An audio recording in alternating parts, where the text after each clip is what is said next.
by thanking Coimbatore Management Association for giving me an opportunity. Of course, it is thanking myself because I'm also an executive committee member in CMA. And more important is, there's always a delight to see a crowd, because without crowd there is no speaker actually. We speak over, we say like there are great speakers. People have become great speakers, it is only because of the crowd. If there is no crowd, there is no speaker actually. So I thank the crowd for spending your time and taking your valuable time and making yourself available here. Myself, I just give a very small introduction about myself. And I am Dr. Jagjeevan, and I have a teaching experience of over 13 years and 1 year of industrial experience. And I completed my PhD in HR, and that is my specialization area. And my MPhil was in logistics, and my MBA was specializing in HR and marketing, and my UG was BCom. So it's a blend that I wanted to have. In fact, I wanted to deviate and experiment. One very interesting thing that I would like to share is I decided to become a faculty when I was in my 9th standard. In fact, to be very apt, mid of 8th, I would say. I wanted to become a medicine doctor. I was very good in biology. Even in my 10th standard, I think I scored about, I stood 4th or something like that in my school, which was almost like I scored about 280 plus out of 300. But my problem was I did not even get a pass mark in maths. So one of my uncle was a doctor, and I was discussing with him, saying like, no, I want to become a doctor, so what should I do? He said like, no, you become a teacher, you will become a doctor. But that influenced me, and I said, okay, I have to become a teacher, and that doctor was about a PhD doctor. So it was in my 9th standard that I decided like, I have to become a faculty, so that is something interesting about me. And one more thing is, I did my LKG to MBA, the same school and same college. I was the first student to do so, from KG to PG, in Nehru Vidyalaya and Nehru Mahavidyalaya. And for my research I have to go out because it was not there. So that's a very brief thing about me. And currently, of course, I'm working as an associate professor in PSG Institute of Management. And I've been with PSG for, now I've completed 8 years and I'm starting my 9th year with PSG. So let us start our topic, emerging trends and challenges in HR. Now, many things which I'm going to speak is known to us. It is not, it's not a rocket science. All the points is not going to be a rocket science maybe. But very interesting thing to observe is, especially there is lots of difficulties for HR people to practice what is known to them. There are a lot of restrictions, even from the legal side, of course from the management side also. A lot of, there is no free hand actually given to HR people. So HR people have a lot of difficulties in practicing all these things that we want to discuss. That itself becomes a challenge for us. Right. So let me start. Because I'm a faculty, I would always start with something simple. In fact, let me start with a very simple word called as management. 1990s, it was, management has become a crazy word from 1990s. Management was there right from first day of the world, in fact. Where we used to say Adam and Eve were also practicing management. It is not something new. But 90s onwards, the management had its own importance. Today, you put this management, the word management, with anything, it becomes management. Today, we are having something called as biotechnology management, airport management, airline management, logistics. You put this word with anything that becomes a management course. I don't know whether it is right or wrong. Maybe as a faculty of management, I will feel happy saying like, no, my job is very secure because wherever I go, I can teach something. But we are not sure whether this is a healthy trend. We have to wait and see. So let me start this with a very simple word called as management. Now, don't mind, I'm questioning you. Now, I'd like to at least one or two people telling, what is management for you, sir? You might have seen so many things in books. The book speaks about hundreds of definitions. So what is management for you? How do you see this word management? What is it? Getting the things that we have in work. Okay, getting the things done through others. Okay, managing things. Managing things, getting things done through others. But here itself we got two definitions. Now can we say any of these definitions are wrong? Management is all about getting things done through others. It is all about managing things. That is service. Can we say any of these definitions are wrong? Both are right. Now that is the biggest challenge for management people. Anything could be a right answer. Anything could be a right answer. If I and you are seeing a problem, I take a different decision, you take a different decision, both of us will be successful. Our approach might be different, but both of us are successful. The reason is very simple. I try to solve in my perspective, in which I was seeing the problem. You try to solve in yours. But let me tell you, how do I see the word management? This is my personal definition. How do I see the word management? Can we just break this one word? How many words can we break this one word in? I'm not asking you to take the letters and form. Just breaking this one word. So how many words can we break in this? Manage men tactfully. That is also one more definition. Now if you have to break this word, how many? Age. Man? Age? Men. Okay? So we have these three words. Man, age, men. Define definition for these three words. We know what is management. Okay, because what does the word man stands for? The word man stands for? Human being, generic term. It doesn't work with any gender. It's a generic term which is humans. Age? Times. What we call it as experience. Age is all about gaining experience. So, humans, because of their experience, they become mentally tough. This is what actually the word management means. Okay, at least according to me. Just think about yourself. The first day of your job, sir. First day of your job. You got a job, first day. Are you feeling comfortable? Are you feeling comfortable? First day, first job, first day. Are you feeling comfortable? We had our own nervousness. But down the line, 1 week, 10 days, something becomes routine for us. I just do my job casually and I just go home, that's it. So, we have become mentally tough. Why? Because of our experience in that particular job. So, humans, because of their experience, they become mentally tough. Right? Now, the most important thing is the first word speaks about man, and that is what human resources is all about. Now, just think for a minute. What is the HR problems in current scenario? When I speak about current scenario, this includes Coimbatore also. I'm not speaking about big companies, multinational companies. Of course, we will be speaking a few points about that. I'm speaking about even a small startup company in Coimbatore. It might be a small web grinder manufacturer with an investment of 50,000 rupees. If he starts a company, he has HR problem. The person is not comfortable with that HR problem. So what could be? What is the generic HR problems? Any clue? What are the generic HR? What are the problems you are facing in your companies? Available talent. Exactly. The very basic concern today that we are having is, do you get required personnel for your business or job? No, you are not. You need 10 people, you have only 4 people, and that too they dictate so many terms like you have difficulty in selecting them. So it is not possible. Today, the challenge is very huge. We are not getting the required people. Let us assume, yes, we are getting required people. Let us assume. This is a very wild assumption that we are actually doing.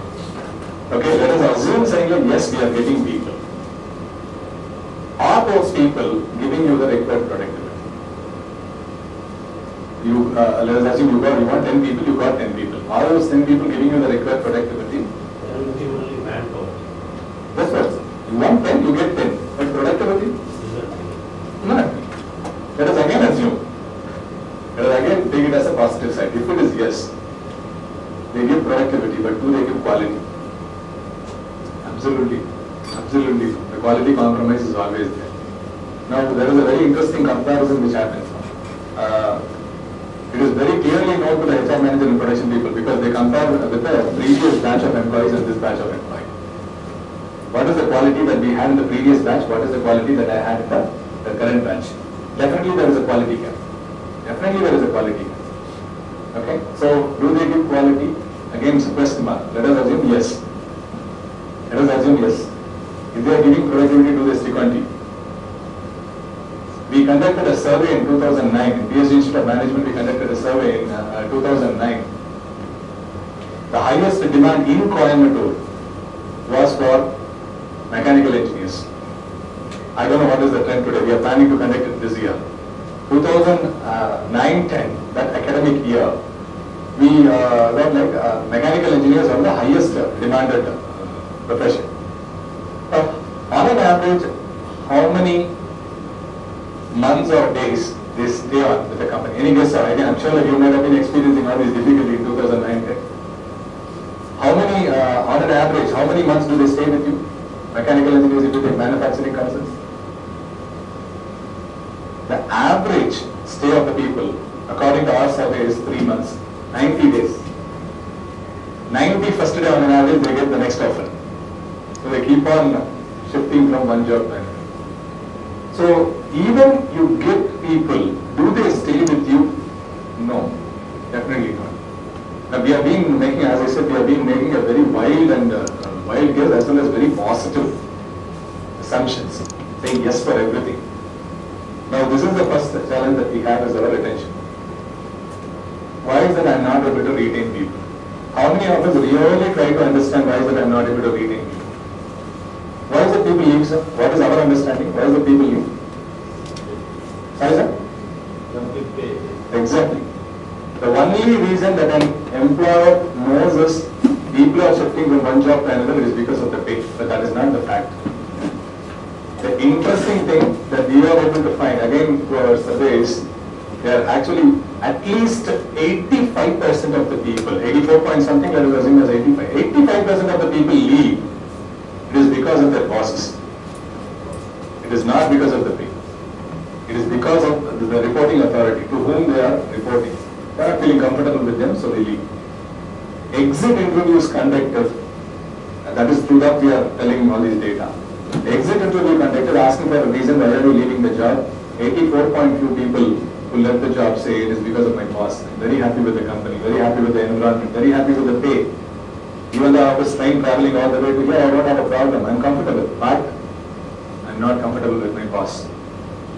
Now it is a myth to assume saying like people are jumping because of pay. No, there are so many other reasons that we need to, and we should at least try to understand. That is the first challenge that we have. Okay. All of us know the answer, but still a question to begin with.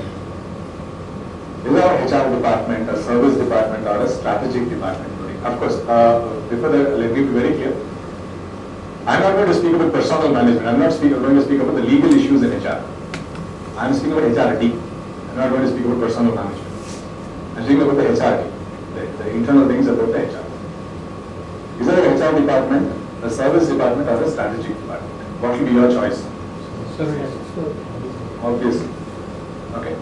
But even today, many organizations who see HR department as a strategic department call their HR department really as a personal department. The first step should be taken towards that, to change the name of the department. Where personal department is more to do with the legal issues, the statutory provisions. You're just abiding by the statutory provisions. If you are really interested in doing something in HR, you have to change your department name from personal to HRD. That is the first step that we are taking to make sure that our HR department is strategic department. Okay. Now, as I said, like yes, the HR department is strategy. The strategy begins with what, sir? The HR department, of course, it is strategic. So what is the strategy goal? It begins with what? Recruitment. Sorry, sir? Recruitment. Recruitment, okay. Even before that? It starts with the organization's mission and vision. Exactly, sir. Exactly. It starts with the vision and mission of the organization. Now, how many of us here are from HR department? How many of us here are from HR department? No one? Okay. That makes my job easy, so I can speak whatever I want. So, vision and mission, yes, obviously it starts with vision and mission. But how many of us really are connecting the HR function with our vision? We are not. Because even today, knowing that our HR department is a strategic department, the HR department is working in isolation. It is not. I'll just quickly go through this flow chart. Today's challenge of implementing a strategic HR function in an organization starts with vision mission. The HR has to understand, the HR has to actually advise the management to decide what is the departments or what are all the departments required for achieving this vision mission, which the HR is not actually advising. The management is asking the HR department to do or establish certain departments, which is not right. The HR has to advise the management saying like, oh, these are the departments required for achieving this vision and mission. Of course, it depends upon your operational side, your business model, all those things has to be taken into consideration. So, the departments. So, I need about 5 departments to achieve my vision and mission. It might be 6 or 8 departments for some other organization. But for my organization, what are the departments required for vision, mission? Then in those departments, what are all the tasks? Now I have about 5 departments. So every department may have 5 different tasks. So I need to establish which department will do what task for me. If you have established the task, then obviously every task will have a job description. You have to establish a job description. Again, a survey which was conducted by Indian Management Journal says, including big branded organizations, 60% of the organizations do not have anything called as JD, job description. There is nothing called as job description actually exists, to be very honest. What is it you have it as JD is totally different from the function that you are actually doing. So JD is only on paper and is not a reality. That is what that they are saying. So the task and then comes the job description. So we need to have, to go backward, we need to have job description for every task in every department to achieve our vision and mission, which is again not done by HR. Now if I have a job description, then comes my competency profiling. So what is the basic minimum qualification? We sometimes call it as job specification also. What is the minimum skill qualification required for doing a job, for performing this job description, the duties and responsibilities? Do we do it? No. Again, as sir was speaking, no, like it is all about not taking 10 people. I want 10, I will take 10. I am not bothered about whether this person is having the competency to do this job description. Okay. Of course, I understand the difficulties of industry. I am not blaming anyone. Okay, but the left with no option, they are being forced to do this. So you need to prepare a competency profiling. Now, based on your competency profiling, you will design. So these are the skills required. So in your selection process, your focus will be to identify whether the person is having the skill or not.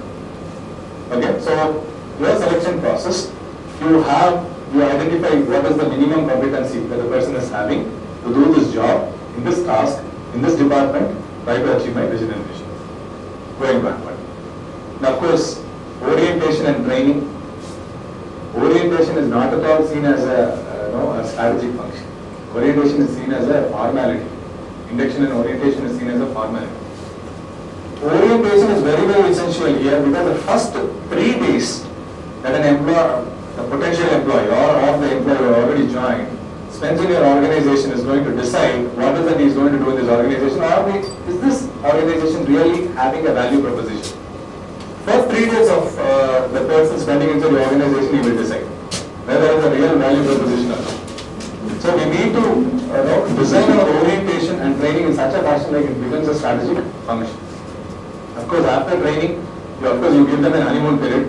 They can get well settled in the organization. Then obviously it comes the performance management system, PMS, where you will have performance appraisal, and these are the possible outcomes. Somebody might be high, somebody might be average, somebody might be low. These are the 3 possible outcomes. Based on this, you will again go with, if it is low, obviously you will go for training. If it is standardized, then this is a hot topic today, what is happening.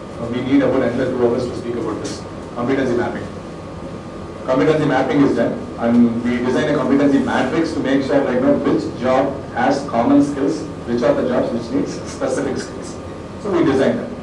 Now, why I describe all this is just a glimpse of how many of our organizations are really doing this. Even after understanding that HR is a strategic function, are we really doing all these things? Which is connected. We are doing these functions, but all these are isolated.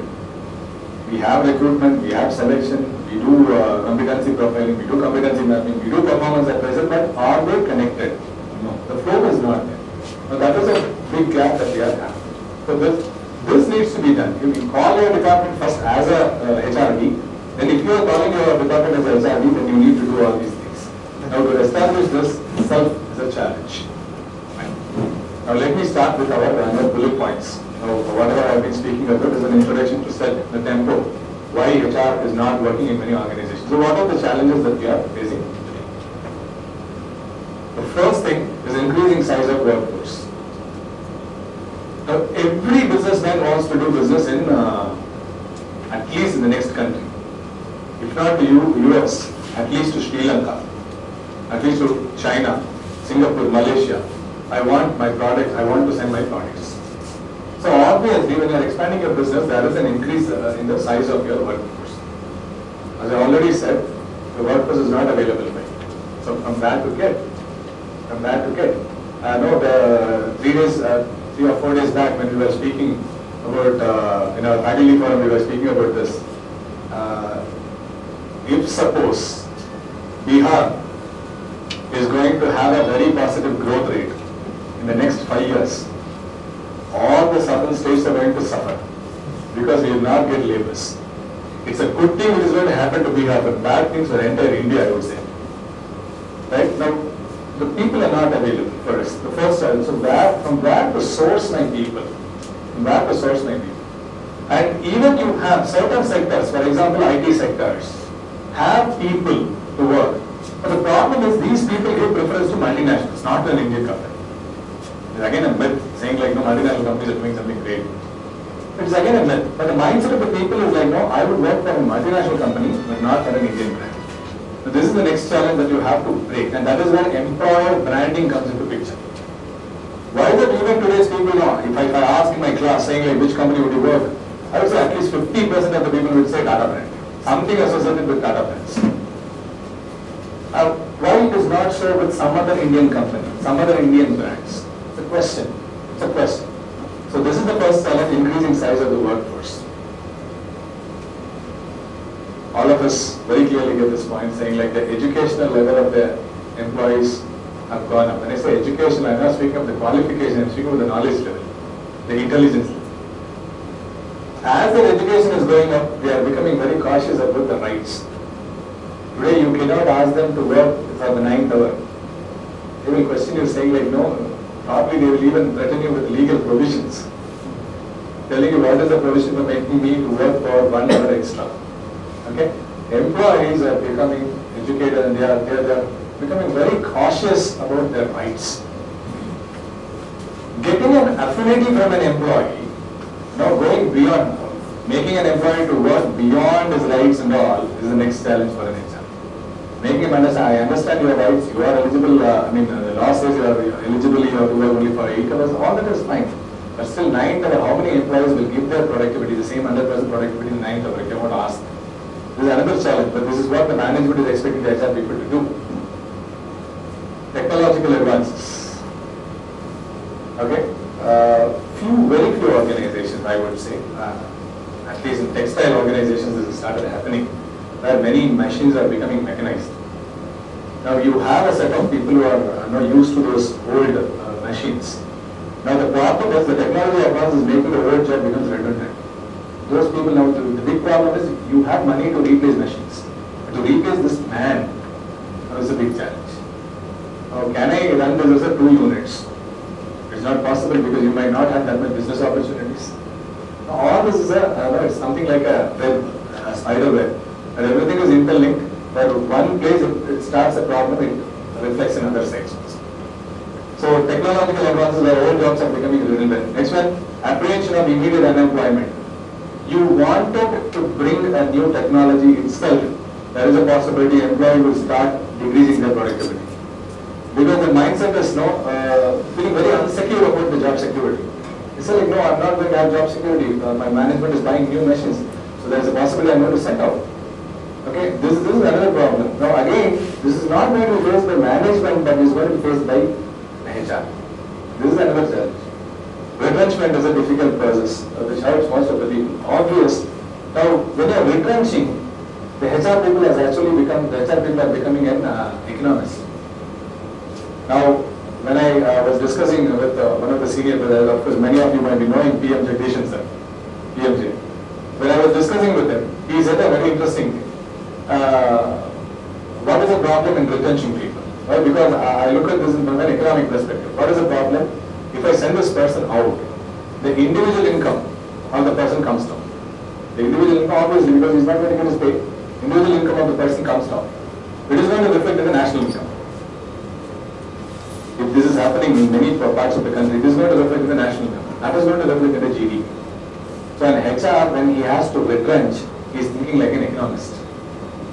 Now, the biggest problem for HR is not sending this person out, but the biggest problem for HR is after retrenching, how to get an employee. A good HR person is doing this. Even though his company is sending a group of people out, the HR himself recommend these people to some other organization. This is happening. I'm sure like many of us might be knowing about this. Okay, so these are the problems because of technological advances that HR is facing. Ultimately, at the end of the day, retrenchment. I don't want to retrench people. Even I want to retrench. I want my employees to get another job as quickly as possible. Change the political system. Government interference is slowly. It is something like a very I would say a slow poison. The people are not aware of saying like government interference is getting high day by day. Slowly the government interference is very, very high day by day. Okay, of course about around 1.5 years back there was an issue in MRF. All of us know that employees stayed inside, the management locked the doors and they said like no, we are closing the plant and negotiation was not working, settlement was not working. On this issue. The problem went on almost for 3-4 days. The employees also stayed inside the organization. There was an announcement which was made in the Tamil Nadu Assembly saying like if management is not coming forward to sort out the issues, then the government will interfere. There is a possibility the government will also take over the branch. That particular manufacturing setup alone, the government will take over. The next day morning everything got settled. 4 days which didn't get settled. There is an announcement which was made by the government. The next day morning, same problem was settled within no time. How could this happen? It is because the government is becoming very sensitive to certain issues. Of course, the economic slowdown is there, but still the government is becoming very sensitive towards certain issues. So this is about the changes in the political system that we are having. Increasing aspirations of employees.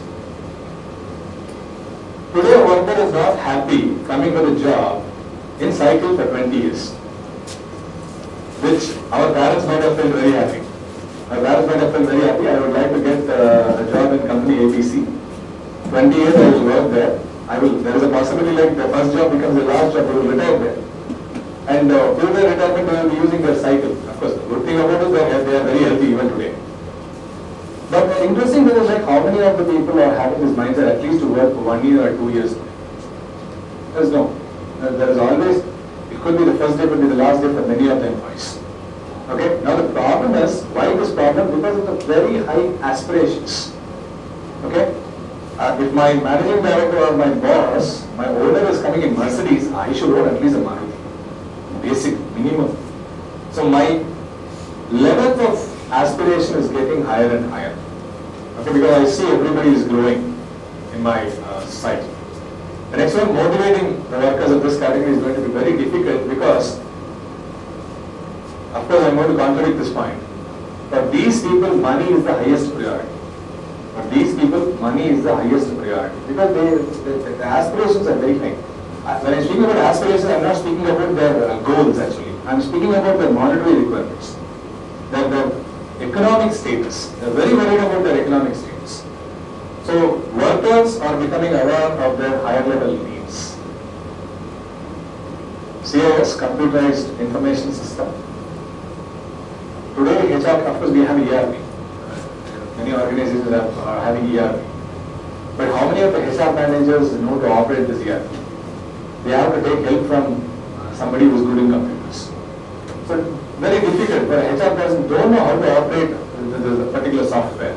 So this is another challenge. The HR needs to be trained because HR spends its time actually spending time for training others, but he is not aware of saying like what is the competency that he or she is lacking.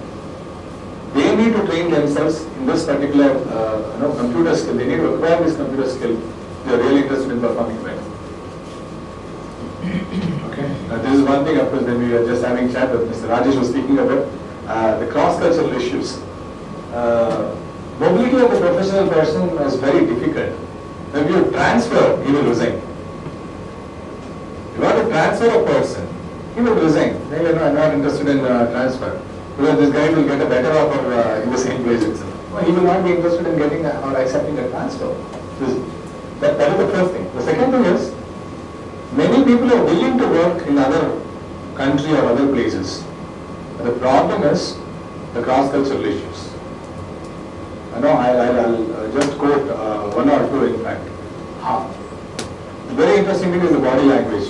The same body language has different meaning in different countries. How do we say yes through body language? In Indian context, how do we say yes? It's like this or this? This? And how do we say no? Like this? This is exactly opposite in a country. This is exactly opposite. This is no and this is yes. It is exactly opposite. And people are aware, even you train them, it becomes difficult for them to practice. Any guess which country? No, sir. Absolutely. It is Greece. Many of us don't know, but Greece, in fact, body language, I'm just quoting. Now, what do you mean by this? If you show like this, what does that mean? What is it? Wonderful. It's good. It's good. Everything is perfect. No, you show like this. This means zero in Germany and Turkey. You show like this, it means zero in Germany and Turkey. The same body language means money in Japan.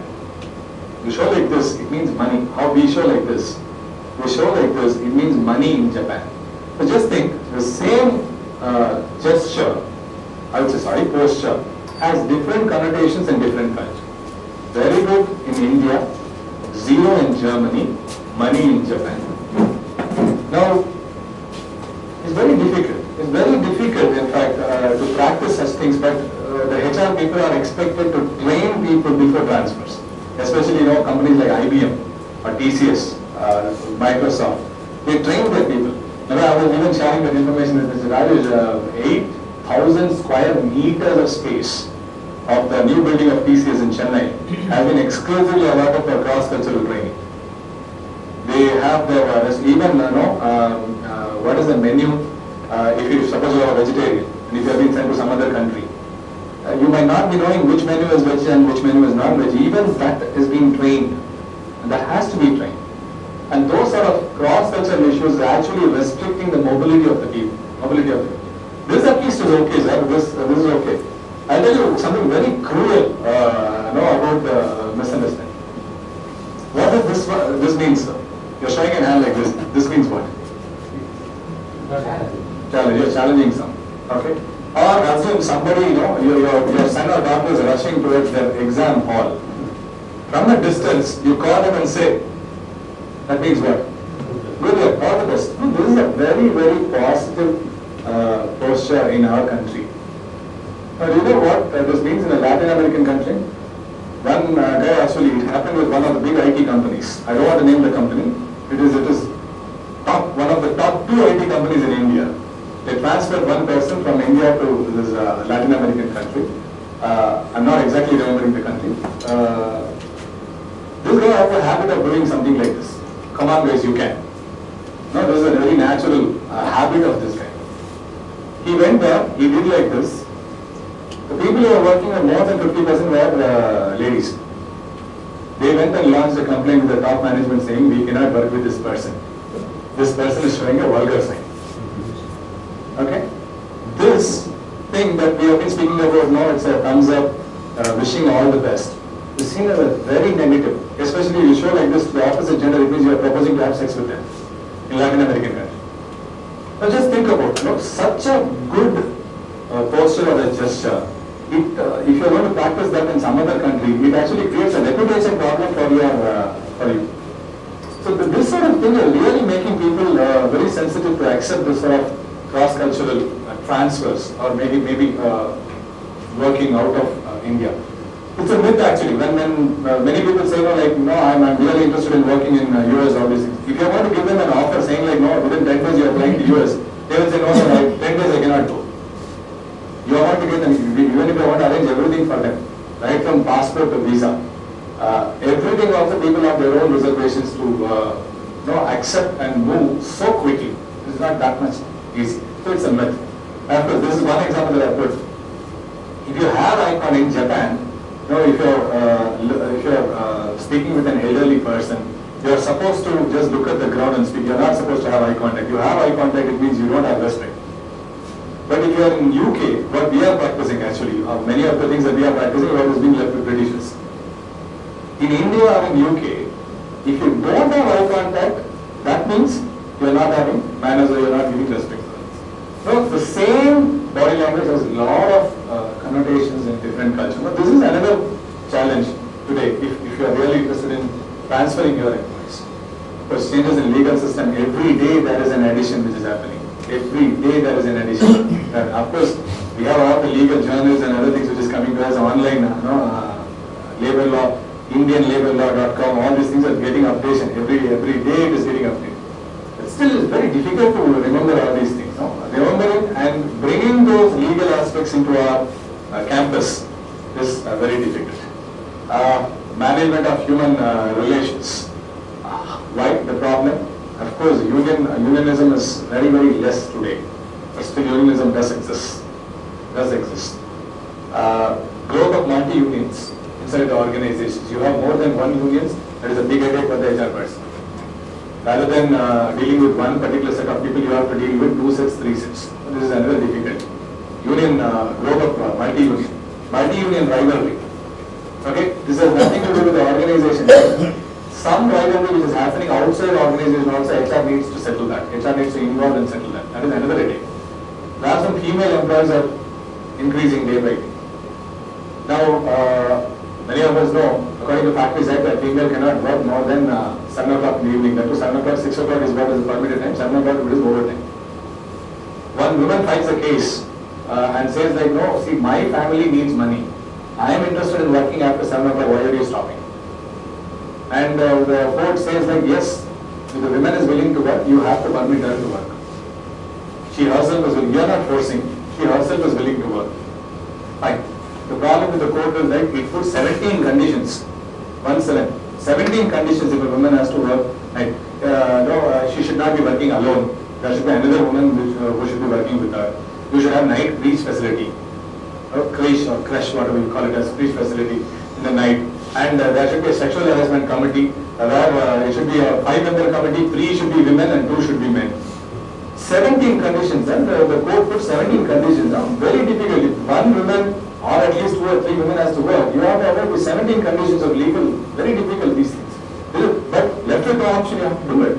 So, female employees are in race. The availability of unskilled or low-skilled employees. Today you will get managers, you will get general managers, you will get president and vice presidents, but you will not get a person to work in your shop floor. You are not getting a technician who can work in your shop floor. Now, Indiastat.com, another thing says, there was a survey which was conducted which says, the percentage increase in the salary of the top management people, so-called managers, and the percentage increase in the so-called unskilled and low-skilled employees, actually for them it is very high. A manager's increase in the salary is only about 8%. For the low-skilled or unskilled employees, the salary increase is almost 15%. 15%. 2010, sir, I would say. 2010. From 2010, Indiastat.com it is available. It is available, sir. Indiastat.com it is available. Now, this is, I don't know whether it's a positive and a negative trend. There is a possibility a day will come where the managers and the people in the shop floor will almost be drawing the same salary. Because we will get all managers, but we will not get these unskilled people. Okay? Of course, Japan, I'm sure like many people who visit Japan will be knowing, there is a president or a vice president of the organization, they have to clean the toilets. They will come 15 minutes early, they will clean the toilets and they will take up their chamber, they will take the position in fact. That is what is happening because they don't get people to do such jobs. Same thing is what is expected in India. Maybe 10 years, I'm not sure, even 10 years is going to be too long. We don't have any survey. But 10 years itself is going to be too long. Because everybody is getting educated. So this is my 10th point. Quickly, man hunting is very high. because every poaching or manhunting, everybody is interested in bringing the best. For a HR, because he is just doing his job. He is just bringing the best talent in the market. Manhunting is very high. Money is not going to be the only motivation because people are expecting non-financial compensation. Okay, what is the non-financial compensation I am going to get? Very high. We have lots and lots of things. So people are more than money. People are expecting non-financial motivation. I'll tell you quickly. I'll share a very interesting thing. Again, I don't want to share the name of the company because when they say they themselves, some few companies they themselves request saying like, do not let this out in the class. The company asks their employees to work extra time. There is overtime, especially women if they are asking. They have to work till 7:30, 8 o'clock, something like that. They already have the databases saying like the women family members, how many people and what, all these things are available. So when the women is leaving home, they give packed food for these women, including the family members. We have 5 members in the family, for 5 members, the food is packed and it is delivered in their hands. They have to just take, because after reaching home by 8 o'clock, she is cooking, that is going to, she's going to get exhausted. They ask her to work in office, but they are saving the time what she's cooking and she's getting overtime paid as well as this food is given to her. Now the very interesting thing is that these sort of things is what many people are expecting. Now fringe benefits, non-financial compensation. What is it which is going to help me to bring some sort of work-life balance? Okay, that is 12. Third one, outsourcing. Many of the HR activities are outsourcing. The challenge for the HR manager is to understand which to be outsourced, which not to be. Very difficult to say is like few companies are outsourcing performance appraisal. I personally don't know how good it is. You are going to outsource a performance appraisal with any even Deloitte, who is the number one in HR consultancy. Even you are going to hire them. Performance appraisal with somebody else, I don't know how effective it is going to be. So the sensitive thing about the HR person is to understand what needs to be outsourced. That is very important. And absenteeism management. Okay, absence management or absenteeism management. Good trend is 2010-11, where the average absenteeism was some 9 point something. Of course, I'm speaking about on a 12-day casual leave per year. It was 9 point something. Today, it is only 7.3. It's a good sign. Saying like, the absenteeism, average of absenteeism is coming down. Why it is coming down? The reason is very simple, because the company is taking initiative of work-life balance. They are giving no home office, working from home, flexi working hours. So these are the things actually helping people to not take holidays. They don't apply for CL. They take a break and they come and do the job. So that is about absence management. So these are the challenges that we have. See, I'm not giving any solutions here. I'm just bringing the challenges and the trends which is happening in the market. I cannot give any solution because it again differs from company to company. It depends upon your HR policies that you have, your standing orders that you have, or depends upon all the things. Now, quickly I'll share, this is the spotlight, this is my last few points. When I was preparing on this topic, I came across information. The problems that we are going to face in 2030, the HR problems which are started and which we are going to face for the next 6 months, or maybe around 1 year maybe. The first one, the HR leader is going to focus on keeping their employees happy. The ultimate thing is like you keep your employees happy, your customer is going to be happy.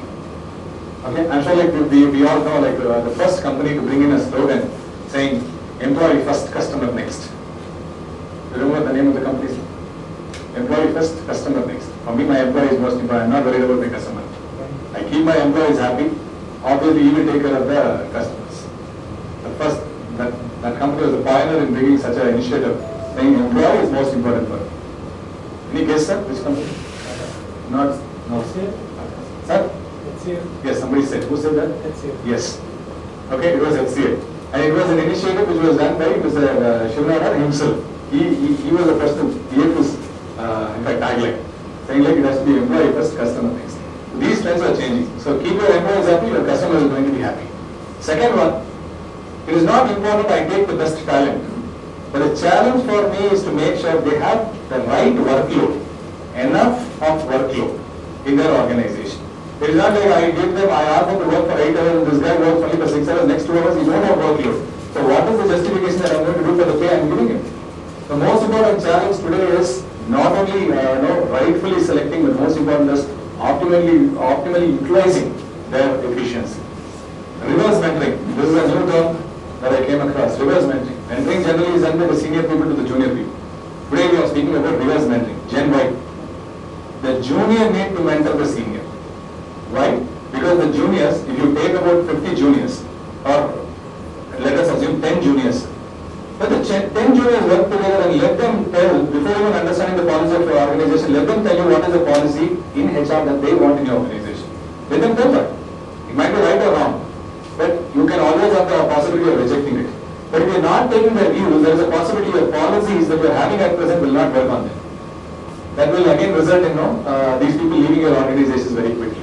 So reverse mentoring is something that they have been speaking about. Joint employee committee is all about picking these junior most people and also middle level people with few years of experience, people with high years of experience, putting them together and forming a committee and asking them to come with the policies which is required for maintaining every employee in the organization, every level of employee in the organization.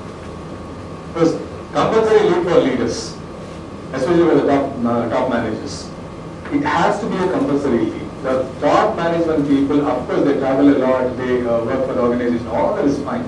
But today the trend is like, there are organizations who have already started doing this. For example, Microsoft does this. They don't want the presidents and the vice presidents to come into their organization for 1 month. They give them a paid vacation. They say that you do whatever you want to do. 1 month you will not come to the organization. It's a compulsory thing. Only thing is like the second points which follow. I don't know whether after seeing these points, you will really accept this as a compulsory leave. There is a mandatory process saying like no, it's unwritten protocol as I said. Usage of smartphone and technology. They must be having a smartphone. They should be always available on phone. In case of anything, they will be called. They have to just answer it over phone. Even something goes wrong, they are not going to be responsible for this. So unwritten protocol, availability of smartphone, a culture of being 24/7. Okay, you should be available 24/7, even though you are on a compulsory leave. But you should be available 24/7. There is a possibility somebody working in some other time zone will give you a call by night 2 o'clock or 3 o'clock. You should be in a position to answer it. But compulsory leave is going to be one thing that is going to happen this year. Companies have already started it, is what it says. Social media. Using social media for your internal communication. People, there are organizations at a particular time, take for example 10 o'clock to 11 o'clock or maybe 11 o'clock to 12 o'clock. They ask every employee to be online. In Facebook, LinkedIn, whatever it is, they want every employee to be online. And they chat across their departments, and this actually becomes a database for the HR to understand who is having what grievance. Now the problem is not about using social side. The problem is, the challenge for this year is about so many people have started putting their grievance. How is it you are going to take a data backup of all the things, you are going to understand all those things and you are going to take action. That is the challenge that we are going to face. Another one, of course, designing training programs. Now this is really interesting explanation that was given in the paper. It says, today HR's challenge is about designing training programs, not about putting them in trainings. Designing training programs. They design training program, they put their employees in the training. When they come back, they look forward for the inputs. If their inputs is good, there is a possibility the person who trained them gets a variable pay. Just look at, this person is actually an outsider. Just look at the connect. So your employees are going to give you productivity. If because of a particular training they are giving productivity, the person who trained them is going to get a variable pay.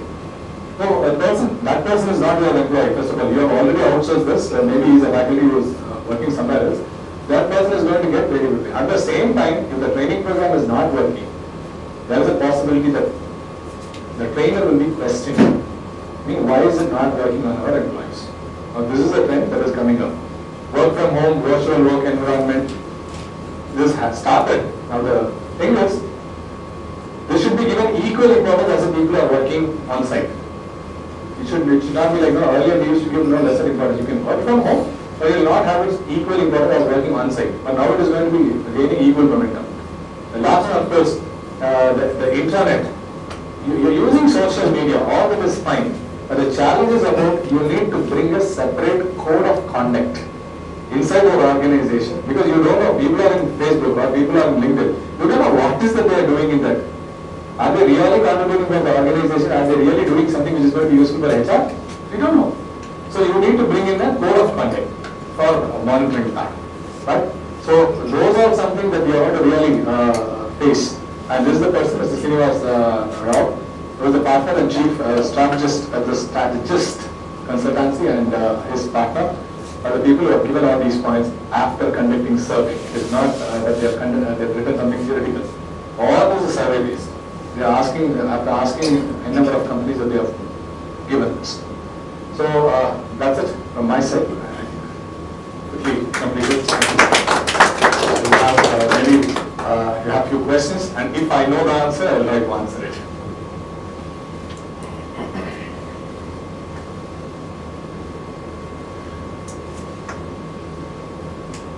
Any questions?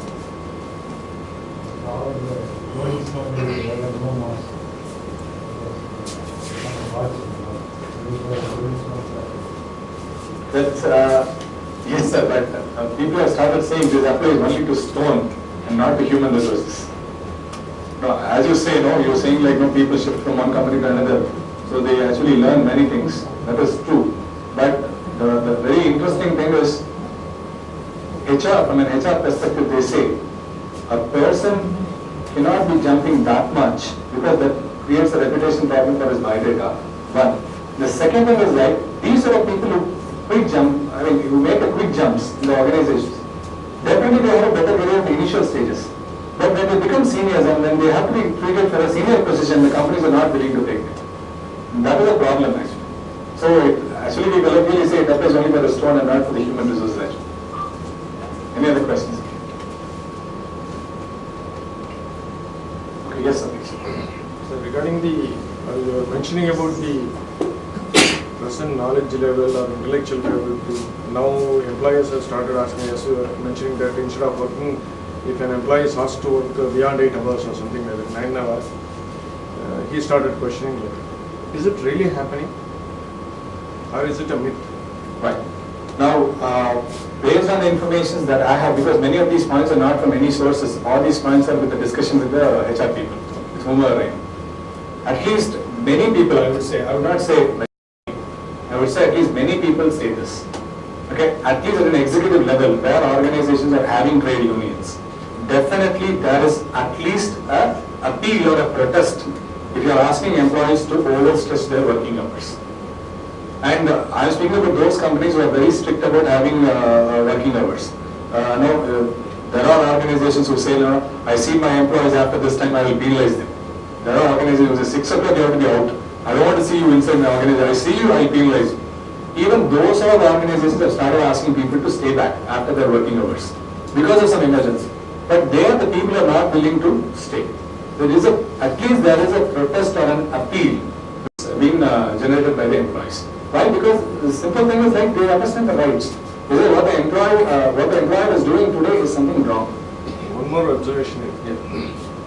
After the liberalization, which started in 91, or to say specifically mid-90s, to now, whether it is semi-skilled or unskilled or even supervisor level and above in the hierarchy, do you mean to say that nowadays this time-based functioning, I mean time-based or task-based, I mean this one is management culture is going, or it is only task-based?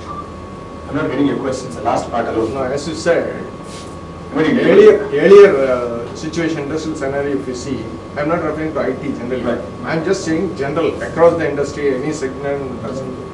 Generally, if you see, all the trade union, labor laws and all that, they say that every day you have to have only 8 hours working and 5 days a week or 6 days a week, then you have to have compulsory all day and all that is fine. But that were all, those were all before liberalization, particularly mid-90s. If you say after that, after the multinational coming culture coming into our Indian this thing, even multinational companies themselves coming and try to see the thing, what we say, compared to time-based work, now it is task-based work. You agree with my point? I get it. But it is not about skilled or unskilled. It is about whether the task oriented or time based. Now, according to my observation, I am from industry. I am a mechanical engineer. I get it. I am from industry. Of course, I am now working as a professional in engineering college. That's Right. different. But with my experience, what I have observed, Right. that this is what is happening. And so, what is your answer to that? So I would say it is more of task-based and less of time-based. But I will not deny the answer saying like no, it is not task-based. Definitely, I mean it is not time-based. The problem here, we are speaking about only about the mechanical side, sir. No, generally, I am telling you. Generally, you mentioned it. If you are going to take IT, it is task-based. It is not time-based because you can even work from home. If you are going to take manufacturing, it is vice versa. It has to be task-based. It is not time-based. Okay. Now the problem is, can we strike a balance between both these things? And these sort of thing happens only in those organizations, whether it is manufacturing or whatever. It happens only in those organizations where we are having a professional HR setup. In our traditional HR traditional setup, where many of our Coimbatore organizations are run by families, it's seen as a family-owned business. Those sort of businesses are actually, they're still sticking on with the same old things. It has to be time-based, and if it is demanded, yes, it is a mixture of both. Time, even after time, you have to be extended. But in a professional HR setup, it is more today, it is what is happening is task-based. Task-based. More what is happening is task-based. Sorry, sir. Anything else? Yes. Social media,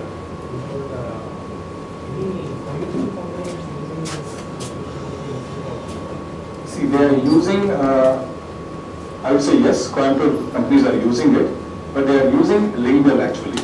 But what they are doing is they are not using Lingual actually for grievance handling or to understand the grievances. But how they are using it, they are using the Lingual to have it as an internal recruitment process. They give an advertisement about the requirement in the Lingual itself, and they ask their employees to apply online. And they shortlist and they call people to the online portal actually. They are using Lingual for it. As my knowledge goes, I may be wrong, but as my knowledge goes, what I have heard is only one company using Lingual, that too only for their internal recruitment process, not for grievance handling.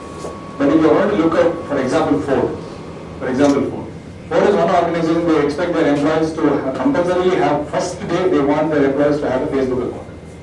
And they have to log in, after the training period, they have to log in every day, half an hour or 1 hour, they have to log in, they have to understand what is happening in the other departments through chatting with other people. And in their Facebook, they have a separate exclusive group for their employees. And other than that, they will have their own friends. They have an exclusive group. And they have to check, it is compulsory for them. They have to check, they have to understand what is happening in other departments, what grievance, they have to understand this. If there is a possibility, they can tell this sort of thing is happening to the HR people, they can inform this sort of thing is happening, those employees are actually rewarded.